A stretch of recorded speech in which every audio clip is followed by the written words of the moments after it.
अस्सलाम वालेकुम। SS life की तरफ से खुश आमदीद। आज मैं आपके लिए चूड़ी पजामा लेके आई हूँ। मैं आपको आज चूड़ी पजामा काटना और सीना सिखाऊंगी। चूड़ी पजामा हमारा एक कौमी लिबास है। तकरीबन हर फ्रॉक और हर लंबी कमीज़ के साथ चूड़ी पजामा सजता है। चूड़ी पजामा बहुत ज़्यादा पहना जाता है, बच्चों को भी पहना हुआ बहुत अच्छा लगता है। चलें आज फिर हम देखते हैं कि इसको काटना कैसे है। बड़ों के लिए जो शलवार पीस मिलते हैं 3 पीस सूट के साथ, वो बिल्कुल आइडियल हैं चूड़ी पजामा बनाने के लिए। बिल्कुल ठीक है वो कपड़ा, उससे पूरा सही तरह से चूड़ी पजामा बन जाएगा। ये देखिए, आपने कपड़े को दोहरा करना है, फिर उसकी एक तिकोन बनानी है। तिकोन बना के अच्छी तरह उसको झाड़ लें, उसमें कोई सिलवट कोई बल ना हो। ये शलवार पीस है पूरा जिसको मैं इस्तेमाल कर रही हूँ। ये देखिए, आपने इसको दोहरा किया, फिर उसको तिकोन बना लिया इस तरह से। ये बिल्कुल सही तरह से सेट कर लें, इसमें कोई सिलवट कोई बल ना हो। ये इस तरह से इसको सीधा बिछा लें। ये देखिए, ये मैंने इसको नापा है, ये तकरीबन 42 इंच है। आम शलवार का साइज़ है ये। इसमें बहुत अच्छा चूड़ी पजामा बन जाएगा। तकरीबन 50-51 इंच लंबा होगा और उसमें अच्छी खासी चूड़ियाँ होती हैं।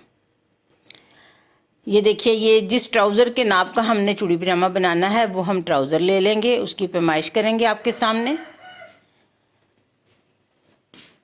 ये ट्राउज़र तकरीबन 1 गज़ तैयार है।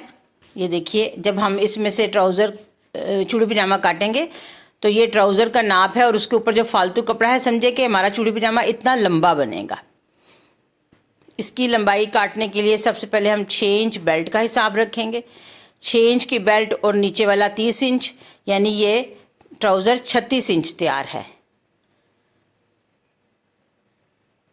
इसका घेर तकरीबन 15 इंच है और इसकी मियानी तकरीबन 14 इंच है। यहाँ से हम सबसे पहले घेर का निशान लगाएंगे। पजामे का जितना घेर हमने रखना है 15 इंच, उतना हम निशान लगा लेंगे। ये इस तरह से हमने 15 इंच पे निशान लगा लिया।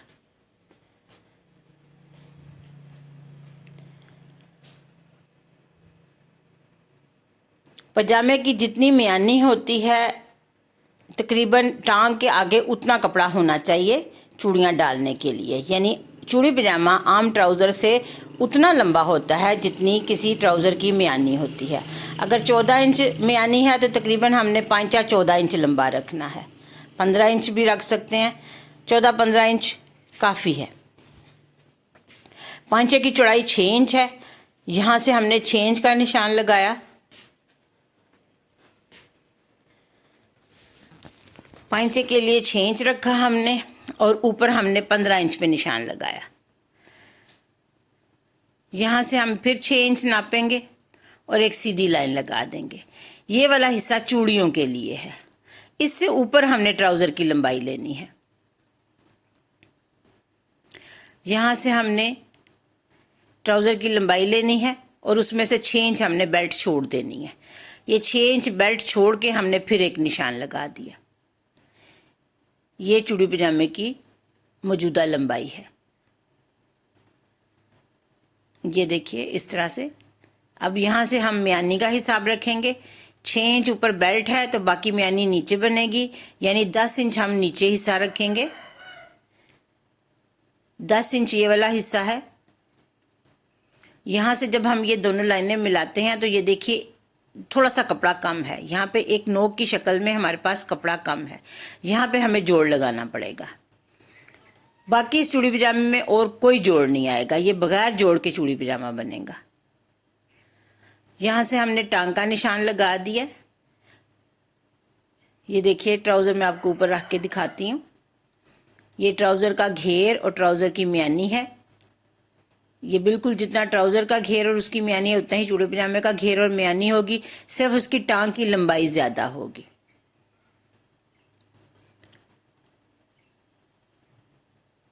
ये हमने उसके ऊपर रखा है। ये देखिए, ऊपर 6 इंच बेल्ट का हिस्सा है और नीचे ट्राउज़र की लंबाई है और 15 इंच नीचे हमने टांग काटनी है लंबी, ताकि चूड़ियाँ डाल सकें। अब हम इसकी कटाई करेंगे। ये देखिए, कटाई के लिए ये मैंने आपको एक स्केच बना के दिखाया है। इस स्केच में देखिए ये चूड़ी पजामे की शक्ल है, जो तिकोनी साइड से हम काटेंगे, जहाँ से कपड़ा हमने दोहरा किया था, ताकि उसमें कोई जोड़ ना आए। थोड़ी सी नोक देखिए कम है ऊपर, वहाँ पे हमने जोड़ लगाना है। बस ये वाहिद जोड़ है जो इस पजामे में आएगा, और जो बाकी हिस्सा है वहाँ से हमने बेल्ट काटनी है। ये हमने इसको काट लिया।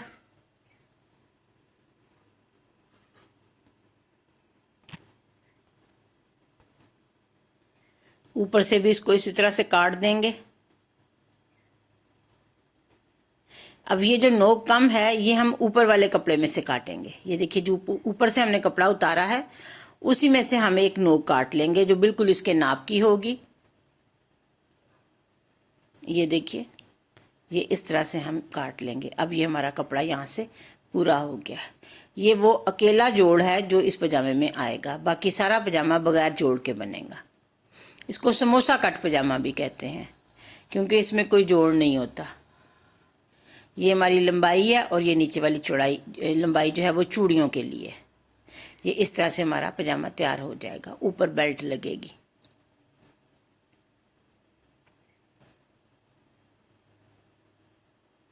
यहाँ से हमने नोक काट के यहाँ पे लगाई है।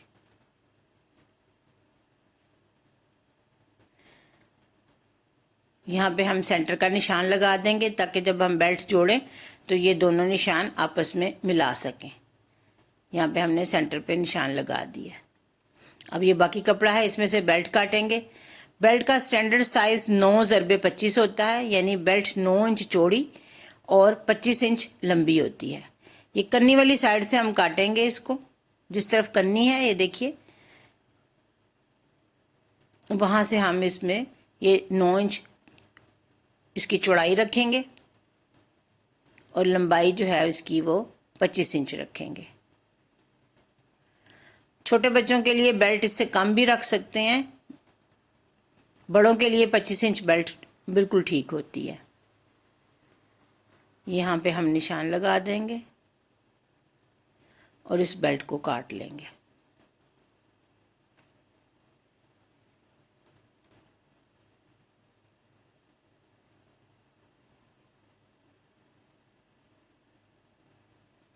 ये हमारी बेल्ट कट गई है। इस बेल्ट पे भी हमने सेंटर के निशान लगाने हैं, ताकि जब हम इसको पजामे के साथ सिएं तो ये निशानों को एक दूसरे के साथ मिला के सी सकें। ये देखिए, ये सेंटर का निशान लगाया।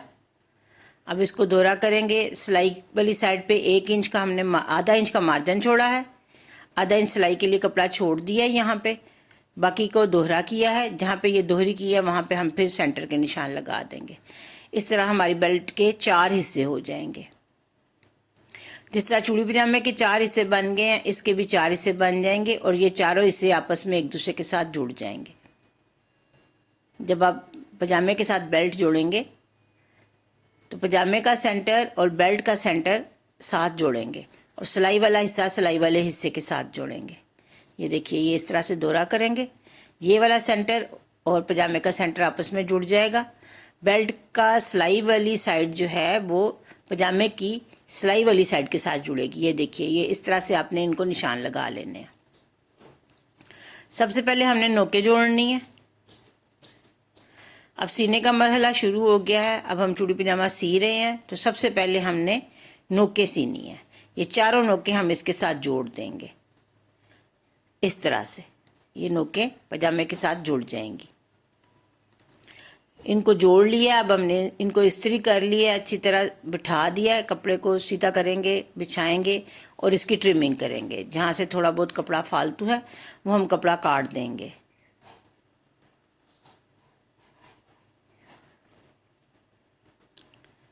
ये हमने इस तरफ से थोड़ा सा फालतू कपड़ा था वो काट दिया, ताकि सिलाई में सफाई आ जाए, नोकें कट जाएं। अगले मरहले में हम पजामे की मियानियाँ सिएंगे। दोनों मियानियों वाले कपड़े आप पकड़ के दोनों को सिलाई कर लें। सिलाई का मार्जिन आधा इंच का होगा, इससे कम या ज़्यादा नहीं रखना, आपने 1 उंगली मार्जिन से सिलाई करनी है। ये दोनों मियानियाँ सिल गई। अब इसके बाद हम पजामे के पांचे जो हैं उनकी हेमिंग करेंगे, उनको बारीक मोड़ के उनके ऊपर सिलाई लगा लेंगे। ये दोनों पांचों को हमने बारीक मोड़ा और उनके ऊपर सिलाई लगा ली। इस तरह हमारा पजामा पांचों से भी तैयार हो गया।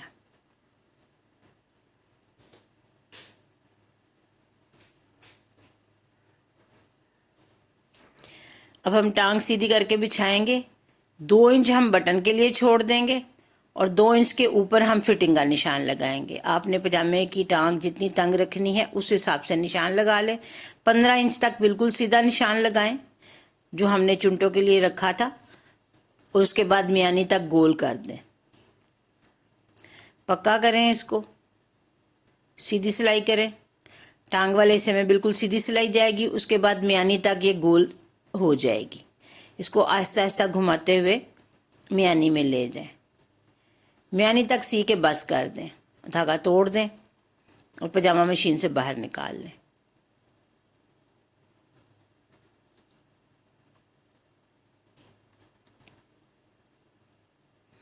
अब सिली हुई टांग को नीचे रखें और अनसिली टांग को उसके ऊपर रखें। दोनों को बिछाएं, अच्छी तरह बराबर करें, बिल्कुल हमवार सतह पे इनको सीधा करके बिछा लें। अब अपना चाक इस सिलाई के ऊपर रगड़ें, इससे आपकी सिलाई का निशान दूसरी साइड पर आ जाएगा। अब अनसिली टांग पे सिली हुई टांग का निशान नज़र आना शुरू हो गया है। जहाँ जहाँ हमने चाक फेरा सिलाई नज़र आ रही है।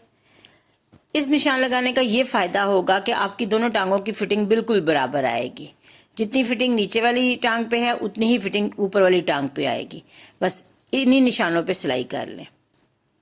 पक्का ज़रूर करें शुरू में, उसके बाद पूरी सिलाई लगा दें। ये आधा हमने इसको सीधा सीना है और आधे के बाद हमने इसको आहिस्ता आहिस्ता गोल करते हुए मियानी तक आ जाना है। मियानी में आके सिलाई डबल हो जाएगी।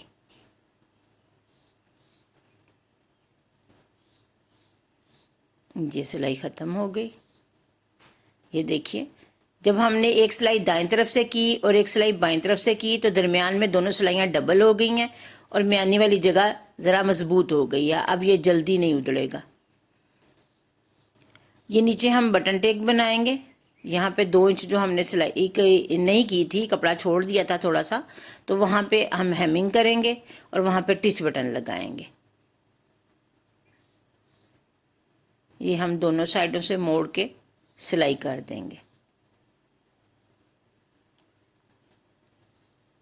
इसी तरह हम दोनों पांचे तैयार कर लेंगे। दोनों पांचों पे दोनों तरफ हम सिलाइयाँ लगा लेंगे। बाद में इन पे टिच बटन लगेंगे। टिच बटन से पहनने में आसानी होती है और फिटिंग भी अच्छी आती है। ये देखिए, ये हमारी बटन टेक तैयार हो गई है। यहाँ पे टिच बटन लगा देंगे। अब बेल्ट को जोड़ने का मरहला आता है। सबसे पहले बेल्ट की हम एक साइड जो खुली है उसको सिलाई करेंगे।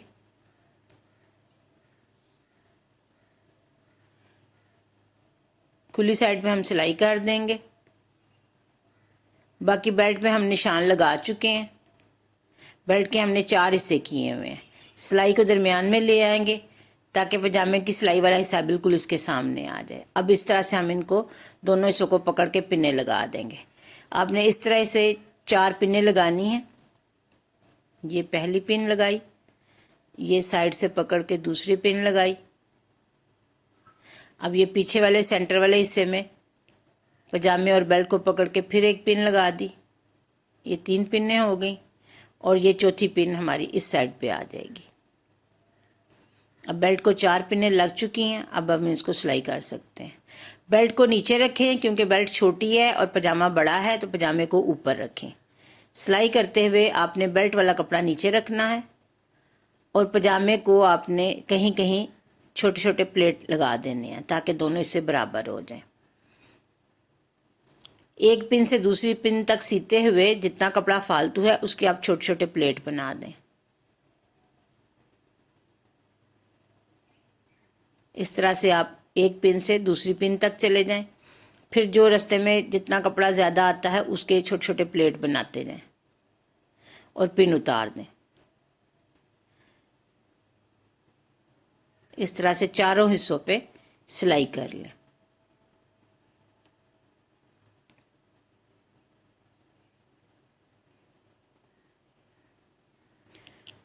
इस तरह बेल्ट पे गोल सिलाई लग जाएगी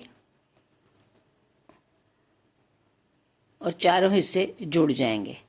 तो इन चारों हिस्सों से फिर आप पिन्ने उतारते जाएं, जहाँ जहाँ सिलाई करते जाएं पिन उतारते जाएं। ये देखिए इस तरह से ये बेल्ट तैयार हो गई है।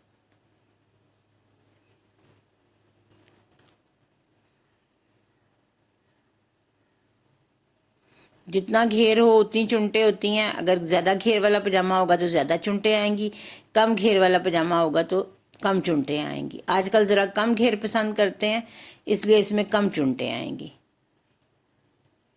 ये देखिए ये 2-3 छोटी छोटी चुनटे हैं। ये देखिए ये आपको नज़र आ रहा है, छोटे छोटे प्लेट्स लगा दी हैं हमने। अब बेल्ट वाली सिलाई के ऊपर एक सिलाई लगाएंगे। ये सिलाई बेल्ट को मजबूती देती है और बेल्ट की सिलाई टूटने से बच जाती है।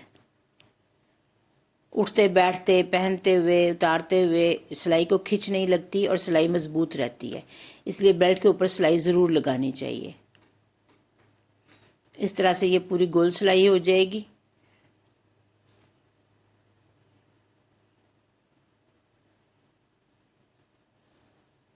ये बेल्ट के ऊपर हम सिलाई लगा चुके हैं। ये देखिए अब लास्टिक डालने का मरहला आएगा। इसके बाद हम इसमें लास्टिक डालेंगे। जितनी कमर का साइज़ है उस हिसाब से आप लास्टिक ले लें और लास्टिक को बंद कर दें। लास्टिक को अच्छी तरह से पक्का करें और सिलाई को बिठा के उसके ऊपर सिलाई लगा दें ताकि वो खड़ा ना हो। पजामे में हमने नेफे के लिए 2 इंच का मार्जिन रखा हुआ है।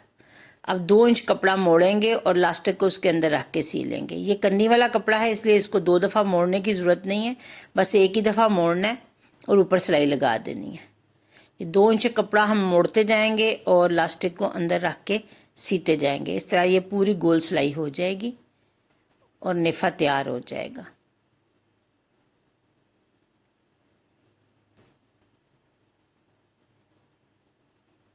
ये पूरी सिलाई लग रही है।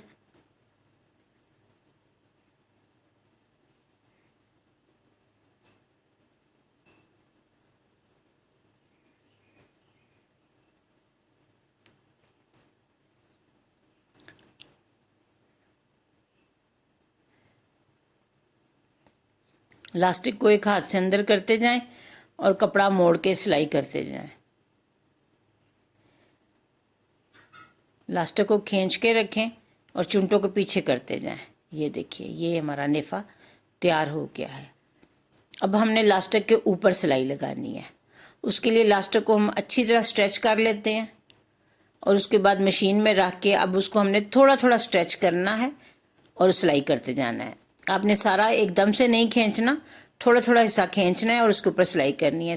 ये एहतियात करें कि जितने हिस्से पे सिलाई आ रही है वहाँ कपड़ा इकट्ठा ना हो, कपड़ा बिल्कुल लास्टिक के साथ स्ट्रेच हो। ये देखिए जब हम इसको खोल के देखें तो कपड़ा और लास्टिक बिल्कुल सीधे हों, कहीं पे कपड़ा इकट्ठा ना हो। ये देखिए माशाल्लाह कितना लंबा चूड़ी पजामा बन गया है और वही आम नॉर्मल शलवार पीस में हमने बनाया है। ये तकरीबन 51 इंचेस तैयार हुआ है।